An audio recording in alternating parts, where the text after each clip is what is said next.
Assalomu alaykum aziz do'stlar, obunachilar, bizni uzoq yaqindan kuzatib turgan aka-ukalar. Xudo xolasa mana yangi obyektimizni boshladik. Tomga pena quyish. Hozir Andijondamiz.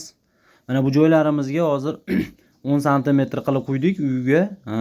Peshonlar 7 sm qilib quyapmiz. Bu joylarimiz ham quyilganiga, shu bo'lganiga mana yarim soat bo'ldi, mana ko'rishingiz mumkin.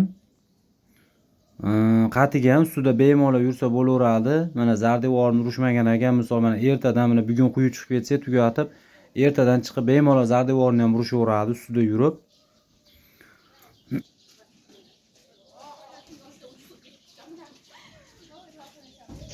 Mana hozir tomni sudamiz, ish jarayonida. Mana gipslarni ham ko'rishingiz mumkin mana. Hamma yoq tom yop chiqib olingan. Bu mana pena generatorimiz, pena chiqadi bundan. Bilganlar yaxshi biladi. Mana ko'rishingiz mumkin, material tashab kerak joyga to'sib olib doskada bir oshdan quyib kelaveramiz. Xo'p, bu mahsulotlarimizni asosan gips bilan tarkibida. Hozir mana bir oshdan yana tushuntirib o'tamiz. 3 paqir suv quyiladi. Bir qop gips qo'shiladi, sement, keyin penasi qo'shiladi. Shularning aralashmasi quyilaveradi. Kerakli joyda to'sib olgandan keyin, yamab olgandan keyin shuni suyuq holatda bir boshdan quyib, razmerda chiqarib quyib kelinaveradi.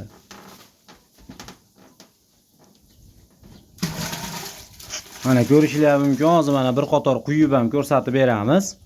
Penalarini qo'shib mana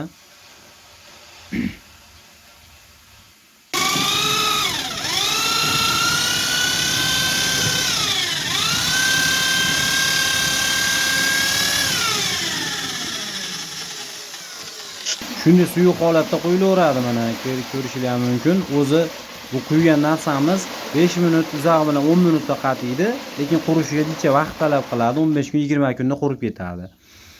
Tomga pena quydirmoqchi bo'lganlar, zakaz qilmoqchi bo'lganlar, shu ekranda nomer qoldiramiz. Shularga telefon qilib bemalol zakaz qilishlari mumkin. Rahmat, sog' bo'lasizlar.